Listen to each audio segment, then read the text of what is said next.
మన వీడియోస్కి చాలా మంది కామెంట్ చేస్తూ ఉంటారు. అన్న నేను 10th క్లాస్ పాస్ అయ్యాను, సో నేను ఏదైనా సొంతంగా ఇంటి దగ్గరే ఉంటూ ఒక బిజినెస్ చేయాలని చెప్పి అనుకుంటున్నాను అని చెప్పి. అండ్ ఇంటర్మీడియట్ చదివిన వాళ్ళు కూడా కామెంట్ చేస్తూ ఉంటారు. సో గైస్, ఈ బిజినెస్ ఐడియా మీకోసమే. అదే బైక్ సర్వీస్ సెంటర్. మరి బైక్ సర్వీస్ సెంటర్ బిజినెస్ ని ఎలా మొదలు పెట్టాలి, అసలు ఎందుకు అంటే, మనం చూస్తూ ఉన్నట్లయితే ప్రతి బైక్ కంపెనీ వాళ్ళు కూడాను బైక్స్ కొన్న తర్వాత ఒక 3 to 4 సర్వీస్ అనేవి ఫ్రీగా ఇస్తూ ఉంటారు. మరి ఆ తర్వాత పరిస్థితి ఏంటి? ఖచ్చితంగా బైక్ సర్వీస్ సెంటర్కి రావాల్సిందే కదా. అండ్ ప్రస్తుతం మనం చూస్తున్నటువంటి పొల్యూషన్ కావచ్చు, సో ట్రాఫిక్ కావచ్చు, ఈ సమస్యల కారణంగా బైక్ సర్వీసింగ్ కనుక మనం చేయించకపోతే చాలా ఇబ్బందులు పడే అవకాశం ఉంటుంది. కాబట్టి సో బైక్ సర్వీసింగ్ అనేది చాలా ఇంపార్టెంట్. ఇది ప్రతి ఒక్కరికి కూడా ఒక నెసెసిటీ అనమాట. కాబట్టి ఈ బిజినెస్ అనేది మంచిగా రన్ అవుతుంది. అయితే బైక్ సర్వీస్ బిజినెస్ పెట్టడానికి ఎంత పెట్టుబడి అవుతుంది, ఎంత ప్లేస్ కావాల్సి ఉంటుంది, ఎటువంటి లైసెన్సులు తీసుకోవాలి, ఇంటీరియర్ అండ్ ఎక్స్టీరియర్కి సంబంధించిన డిజైన్ ఎలా చేసుకోవాల్సి ఉంటుంది, అదేవిధంగా మార్కెటింగ్ ఎలా చేసుకోవాలి, అండ్ దీనికి సంబంధించి టర్న్ ఓవర్, ప్రాఫిట్స్ ఎలా వస్తాయి, ఈ విషయాలన్నీ కూడా మనము ఈ వీడియోలో తెలుసుకుందాం. సో వీడియోని మిస్ అవ్వకుండా ఎండ్ వరకు చూసేయండి. నమస్తే, welcome to boss wala Telugu YouTube channel. నేను మీ రాజీవ్ పసుపులేటి. ఇంత డెవలప్ అవడానికి నా మార్కెటింగ్ అంటున్నారు మీరు. మార్కెటింగ్ ఏం లేదండి, మేము పబ్లిసిటీ కూడా ఏం చేయలేదు. ఇక్కడ బజార్లో చేస్తున్నప్పుడు నేను కస్టమర్లు, నేను మాట్లాడే మాట తీరు కానీ, నా మంచితనం కానీ, అక్కడ పడిన కష్టం కానీ నాకు ఇవాళ అక్కడ కూడా నేను చాలా కష్టపడేవాడిని. పొద్దున 7ంటికి వెళ్ళి రాత్రి 10 దాకా వర్క్ చేయటం. అలా అక్కడ నా చేతి కింద 40 మంది వర్కర్స్ ఉండేవాళ్ళు. వాళ్ళని టీమ్ లీడర్ లాగా ఉండి చేసుకుంటూ రావటం. కంప్లైంట్స్ బళ్ళు ఉంటే నైట్ కూర్చుని చేసుకుంటాం. ఇలా ఏంటంటే కొత్త బళ్ళు కంప్లైంట్స్ బాగా ఎక్కువ వచ్చాయి. ఆ కంప్లైంట్ని రెక్టిఫై చేయటం, ఇవన్నీ ఆ కష్టమే నాకు ఇవాళ వర్క్షాప్. ఇవాళ నాకు ఇదైంది. ఇంకోటి ఏంటంటే అలా తెలిసిన కస్టమర్లు, వర్క్ జెన్యూనిటీ, కష్టపడటం, వర్క్ బాగుంటుందా, అలా మౌత్ పబ్లిసిటీ మాకు ఎక్కువ. కొత్త కస్టమర్లు మాకు ఏంటంటే ఎక్కువ మౌత్ పబ్లిసిటీ, తెలిసిన వాళ్ళు చెప్పడం, ఇలా ఫలానా చోట వర్క్ బాగుంటుంది ఫలానా చోట అనేసి, ఇలా మౌత్ పబ్లిసిటీ ఒకటి. ఇంకా కొత్త కస్టమర్లు అంటే ఇక నాకు గూగుల్లో రిజిస్టర్ అయ్యి ఉన్నాయి మా అడ్రస్ అంతా. ఫోన్లు రోజుకి 4-5 ఫోన్లు కూడా వస్తుంటాయి, బండి ఇలా సర్వీస్ ఆగిపోయిందనో ఏదో ఒకటి. అలా దానివల్ల ఇంప్రూవ్మెంట్ అవుతుంది నిదానం. కస్టమర్ సాటిస్ఫై అంటే ఒకటి, వర్క్ బాగుండాలి, నీట్గా ఉండాలి, లుక్ కానీ, వర్క్షాప్ కానీ, కస్టమర్ని రిసీవ్ చేసుకోవడం కానీ, కస్టమర్ రాగానే ఏం సార్ అనేసి అడగటం, ఆయన ప్రాబ్లం ఏంటనేది కనుక్కోవటం, బండికి ఏం ప్రాబ్లం ఉంది ఏంటనేది కనుక్కొని ఇవన్నీ రిసీవ్ చేసుకుంటంలో సగం ప్రాబ్లం సాల్వ్ అయిపోద్ది. మనం దగ్గరికి వెళ్ళి మాట్లాడటంలోనే ఉంటుంది. అదే మనం ఇక్కడ కూర్చుని ఏంటి సార్ అంటే ఎలా ఉంటుంది అంటే ఏంటి అన్నట్టుగా ఉంటుంది, అలాగే ఉంటుంది. అందుకని కస్టమర్ రాగానే మనం రిసీవ్ చేసుకుంటాం, మాట్లాడతాం, ఆయనకి తెలిసిపోద్ది ఆటోమేటిక్గా. అతను ఇక్కడ బాగానే ఉంటుంది సర్వీసు, వర్క్షాప్ చూస్తే నీట్గా ఉంది, ఇవన్నీ కస్టమర్ చూస్తే ఆటోమేటిక్గా మైండ్ డైవర్ట్ అయిపోద్ది. ఇంకోటి ఏంటంటే ఇలా ఎక్కడన్నా బండి ఆగిపోయింది, దగ్గరలో ఉంటే వెళ్ళి చూడటం కానీ, లేదు దూరంగా ఉంటే ఏదన్నా ప్రాబ్లం, ఇలా ఆగిందండి బండి రన్నింగ్లో అనేసి చెప్తే దానికి ట్రిక్స్ కొన్ని ఉంటాయి. పెట్రోల్ అయిపోయిందా, ఉందా, లేకపోతే పెట్రోల్ కొద్దిగా పైప్ లాగి చూడండి, పెట్రోల్ వస్తుందా లేదా, లేకపోతే ఒక 10 నిమిషాలు ఆగి కంప్రెషన్ వదిలేసి ఉంటుంది, ఒక 10 నిమిషాలు ఆగి స్టార్ట్ చేయండి. ఇలా ఆగిపోవటం, మళ్ళీ 10 నిమిషాలు ఆగి స్టార్ట్ చేస్తే మళ్ళీ స్టార్ట్ అయిపోవటం, రావటం, అయిపోయిందండి అనేసి మళ్ళీ ఫోన్ చేసి చెప్పడం, ఇలాంటివి ఎక్కువ జరుగుతుంటాయి. అలా కస్టమర్ సాటిస్ఫై ఏంటంటే మెయిన్ దాంట్లోనే ఎక్కువ మనకి గ్రిప్ ఉంటుంది. కస్టమర్లు అందరూ ఒకేలా ఉంటారు, బాగుంటారనేసి అనుకోకూడదు కదా. కొంతమంది కొద్దిగా రఫ్గానే కస్టమర్ ఎంత రఫ్గా మాట్లాడినా మా పద్ధతిలో మేము స్మూత్గానే మాట్లాడతాం. కస్టమర్ని మనం తప్పు చేయం. ముందు ఫస్ట్ పాయింట్ ఏంటంటే, మనం తప్పు చేస్తే మనం పోటాడాలి అవతల ఆయన మీద. మనం తప్పు చేయనప్పుడు మనం గట్టిగానే ఉంటాం.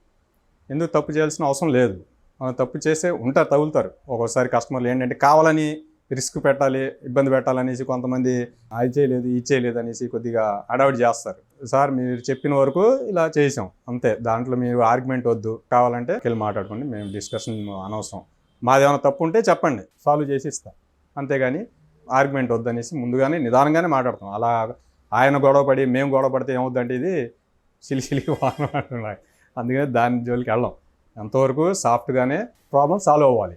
ఇప్పుడు కొట్టుకుంటే తిట్టుకుంటే ప్రాబ్లం సాల్వ్ అవుతుంది కదా. ఇప్పుడు ఆయనకి ప్రాబ్లం ఉంది, కూర్చోండి చేసిస్తా, లేదు నా వర్క్ నచ్చలేదు మీకు బాగలేదంటే రైట్, మీరు వేరే చోట చేయించుకోండి, అంతేగాని డిస్కషన్ వద్దు అనేసి సెటిల్ చేసుకోండి. ఏ పనికి ఎంత అనేది కంపెనీలో డిసైడ్ చేస్తారు. అది కంపెనీలో వాళ్ళు చేసే వర్క్ని బట్టి క్లచ్ ప్లేట్లు వేస్తే ఇంత, చైన్స్ ప్లేట్లు వేస్తే ఇంత, ఫోర్ కప్లు వేస్తే ఇంత, ఫ్రంట్ వీల్ బేరింగ్లు వేస్తే ఇంత అనేసి అక్కడ చాలామంది అవుద్ది. కంపెనీలో ఎలా చేసినా చాలామంది అవుద్ది. కానీ బయట అలా ఎవరు అలా చేయలేరు. అది ఏంటంటే మేము మొత్తం ఇలాంటి వర్కులు చేస్తే ఏంటంటే దానికి తగ్గట్టు ఒక ఒక రోజు పట్టిందా పని, ఒక పూట పట్టిందా, లేకపోతే 4 గంటలు పట్టిందా అని దాన్ని బట్టి ఇప్పుడు మామూలు జనరల్ సర్వీస్ ఛార్జెస్ మేము 400 తీసుకుంటాం అంటున్నారు కదా, వాటర్ వాష్ ఇంక్లూడింగ్. క్లచ్ ప్లేట్లు, 4 కప్లు, చైన్స్ ప్యాడ్లు ఇవన్నీ వేసుకుంటే ఒక 800 అలా తీసుకుంటాం. 800, 1000 అలా తీసుకుంటాం. మొత్తం వర్క్ మొత్తం మీద తీసుకుంటాం. ఇంజిన్ ఓవరాల్ చేస్తే 2000 తీసుకుంటాం. మొత్తం ఇంజిన్ ఓడదీసి కంప్లీట్ ఓవరాల్ చేస్తే 2000 తీసుకుంటాం. అంటే ఇంకా పెద్ద బళ్ళు అయితే ఇంకా ఎక్కువే ఉంటుంది. అలా బండికి డిఫరెంట్ ఉంటుంది. అంటే ఒకే బండికి మేము ఇంత తీసుకుంటాం అనేసి మాత్రం ఉండదు. బండి డిఫరెన్స్ ఉంటుంది. ఒక బండి తక్కువ ఉంటుంది. అలా తేడా ఉంది. దాని ప్రకారం మేము ఫాలో అవుతాం అనమాట. వాళ్ళు వర్క్ని బట్టి వాళ్ళు తీసుకుంటారు. ఇక అది మనం ఇంత తీసుకుంటున్నారు, ఇంత తీసుకోండి అనేసి మనం ఏం చెప్పం. నా వర్క్ నేను చేసిన నా కష్టాన్ని బట్టి నేను తీసుకుంటాను. అంతేగాని వాళ్ళు తక్కువ తీసుకుంటున్నారనేసి నేను తక్కువ తీసుకుంటాం, నేను ఎక్కువ తీసుకుంటున్నారనేసి వాళ్ళు ఎక్కువ తీసుకుంటాం. ఇలా అదేంటంటే ఒక్కొక్క వర్క్షాప్ని బట్టి, ఒక్కొక్క వాళ్ళ మెయింటెనెన్స్ని బట్టి, వాళ్ళ స్టాఫ్ని బట్టి వాళ్ళకి ఎంత ఇన్కమ్ రిక్వైర్మెంట్ ఉంటుంది, ఎంత వర్క్ చేస్తే ఎంత తీసుకోవాలి అనేది ఒక అవగాహన ఉంటుంది. ఎవరికైనా పెద్ద షాప్ అయినా చిన్న షాప్ అయినా ఒక అవగాహన ఉంటుంది. దాన్ని బట్టి వాళ్ళు ఇప్పుడు మేము చైన్స్ ప్రైడ్ మార్చి ఏ బండికైనా 200 తీసుకుంటాం. వాళ్ళు 150 తీసుకోవచ్చు, లేకపోతే 250 తీసుకోవచ్చు. అది అసలు అది వాళ్ళ ఇష్టం, ఎవరిష్టం వాళ్ళది. ఎందుకంటే ఈ ఫీల్డ్లో ఎలా ఉంటుందంటే ఇప్పుడు ఉన్న పరిస్థితిలో చాలామంది ఇక్కడికి వచ్చి రేట్లు అడగటం, ట్రయల్ చూపించటం, ట్రయల్ చూసుకుంటాం, ఏం కంప్లైంట్ ఉన్నాయని మొత్తం తెలుసుకుంటాం, మళ్ళీ వేరే చోటుకి వెళ్ళి చేయించుకుంటాం. ఇలా అయిపోయింది ఇప్పుడు ఫీల్డ్. మొత్తం మారిపోయింది, డిఫరెంట్ అయిపోయింది. అలా వచ్చినందుకు మేము అలా ఎవరిని అవాయిడ్ చేయము. వచ్చి అడుగుతారు, ఇలా ఇది చేసుకోవాలండి, ఈ పని ఉంది, ఇంత అవుద్ది అని సుమారుగా ఎస్టిమేషన్ చెప్తాం. వాళ్ళకి ఇష్టమైతే చేయించుకుంటారు, లేకపోతే ఇంకో చోటుకి వచ్చి చూపించుకుని వెళ్ళారండి మీరు రాలేదనేసి అలాంటి డిస్కషన్లు పెట్టుకోం. వాళ్ళు ఇష్టం వచ్చినట్టు వాళ్ళు ఎంత కావాలో, వాళ్ళు ఎంత వర్కౌట్ అవుద్దో వాళ్ళకి చూసి వాళ్ళు తీసుకుంటారు. మన వర్క్షాప్కి నాకు ఎంత రిక్వైర్మెంట్ ఏంటి అనేది, ఎంత తీసుకుంటే ఎంత ఇది అవుద్ది అనేది నేను తీసుకుంటాను వర్క్ని బట్టి. అంతేగాని వాళ్ళకి మనకి అది టాలీ చేసుకోం, ఒకళ్ళది టాలీ చేసుకోం. రేట్లు అంటే కంపెనీలోనే ఎక్కువ ఉంటుందండి. ఎందుకంటే కంపెనీలో సర్వీస్ సెంటర్లోనే ఎక్కువ ఉంటుంది. ఇప్పుడు ఆ రేట్లు మేము తీసుకోలేము. ఇప్పుడు మీరు బండి బాగుంటుంది, వర్క్ జెన్యూన్గా ఉంటుంది అనేసి మీరు కంపెనీలోనే ఇస్తారు. అది అక్కడ ఏం జరుగుతుంది అనేది మీకు తెలియదు. బిల్లు కట్టేసి రూపాయితో సహా కట్టేసి వస్తారు. ఇప్పుడు మా దగ్గరికి వచ్చేటప్పటికి పని అంతా చేయించుకుంటారు. వర్క్ ఎంత బాగున్నా ఎంత బాగోపోయినా చేయించుకుంటున్నారు. కాకపోతే ఇక్కడ ఏంటంటే కస్టమర్ వచ్చేసి ఎంతో కొంత తగ్గిస్తే సాటిస్ఫై ఉంటుంది కస్టమర్కి. ఇప్పుడు 100-200 తగ్గిస్తే, కానీ అది తగ్గటం వల్ల మాకు లాస్ ఏంటంటే కస్టమర్ సాటిస్ఫై కోసం ఇక మేము తగ్గించే ఇవ్వాల్సి వస్తుంది. అలా ఆ రేట్లు డీలర్ రేట్లను మా రేట్లకి అసలు కంపేర్ చేస్తే రేట్లు మన అంత రేట్లు తీసుకోము మేము. వాళ్ళే ఎక్కువ ఉంటాయి. వాళ్ళు ఏంటంటే డిఫరెంట్ మనీ, ఇది చేస్తే ఇంత, ఇది చేస్తే ఇంత, ఇది చేస్తే ఇంత అనేసి సపరేట్గా ఉంటాయి. మేము అలా వేయలేము. ఏమంటే క్లచ్ చేసాం 200, చైన్స్ ప్యాడ్లు వేసాం 200, 4 కప్లు వేసాం 200, అలా సపరేట్గా వేసుకుంటూ వెళ్తే 2000 అయిపోద్ది బిల్లు. ఫుల్ వర్క్ చేసి బండి మొత్తం టోటల్ మీద ఏంటంటే ఒక 1000-1200 తీసుకుంటాం మేము. అలా ఉంటుంది. మళ్ళీ సర్వీసు జెన్యూన్గానే ఉంటుంది. కంపెనీ కంటే బాగుంటుంది మా దగ్గర సర్వీస్. మేము చేసే సర్వీసు చాలామంది కస్టమర్లు అదే అంటారు, మేము అక్కడ ఇచ్చేవాళ్ళం ఇంత నీట్గా ఉండేది కాదు, బాగుందనేసి అలా సాటిస్ఫై అయ్యేవాళ్ళు కస్టమర్లు చాలామంది. కాంపిటీషన్ అనేది ఎక్కడైనా ఉంటుంది. కాంపిటీషన్ ఎవరిది కాదు, కానీ ఎవరి వరకు వాళ్ళు చేసుకుని పోతుంటారు. ఇప్పుడు వాళ్ళ వల్ల మన వల్ల వాళ్ళకి పని తగ్గింది, బయట చేసుకుంటున్నారు అనేసి అది ఒక అపోహ. ఎందుకంటే వాళ్ళు కంపెనీకి వెళ్తుంటారు, అక్కడ వర్క్ నచ్చకపోతే మన దగ్గరికి వస్తారు. అలా రొటేషన్ చైన్ రన్నింగ్ అది నడుస్తూనే ఉంటుంది. కొత్త బళ్ళు తీసుకుంటూ ఉంటారు, మళ్ళీ కస్టమర్లు షోరూమ్కి వెళ్తూనే ఉంటారు. కొద్ది పాత పడిపోయిన తర్వాత మన దగ్గరికి వస్తారు, మన దగ్గరే చేయించుకుంటారు. ఇలా అది రొటేషన్ అవుతూ ఉంటుంది. అంతేగాని వాళ్ళకి మనకి కాంపిటీషన్ అనేది ఏం ఉండదు. డిస్కౌంట్లు అలా ఏం లేదండి. షోరూంలో సేల్స్ దాంట్లో అయితే వర్కౌట్ అవుద్ది, కానీ సర్వీస్లో అది డిస్కౌంట్లు అనేది వర్కౌట్ అవ్వదు. ఎవరు పెట్టరు కూడా. ఇలా చేస్తే ఇలా అనేసి డిస్కౌంట్లు ఇవన్నీ అది వర్క్షాప్ డీలర్స్ వాళ్ళకి నడుస్తుంది, కానీ మనం బయట మెకానిక్లకి వర్కౌట్ అవ్వదు, చేయలేరు కూడా. అది చేయలే. ఏ అమౌంట్ ఏ వర్క్ అనేది ఏమి ఉండదండి. ఒక లేబర్ ఛార్జెస్ మా సర్వీస్ ఛార్జెస్లో మిగులుద్ది. మాకు చేసే వర్క్ని బట్టి అదే డబ్బు.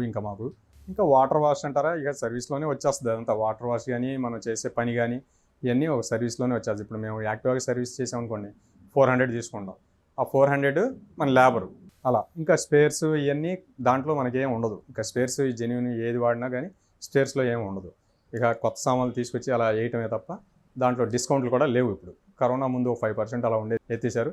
ఇప్పుడు సామాన్లు కూడా ఎంఆర్పి రేటుకి ఇవ్వడానికి కూడా కష్టంగా ఉంది. ఎందుకంటే రావట్లా, సామాన్లు స్పేర్స్ రావట్లా. అన్నీ దొరకట్లా, అలా ఇబ్బంది అయిపోతుంది. ఇదే మా ఇన్కమ్.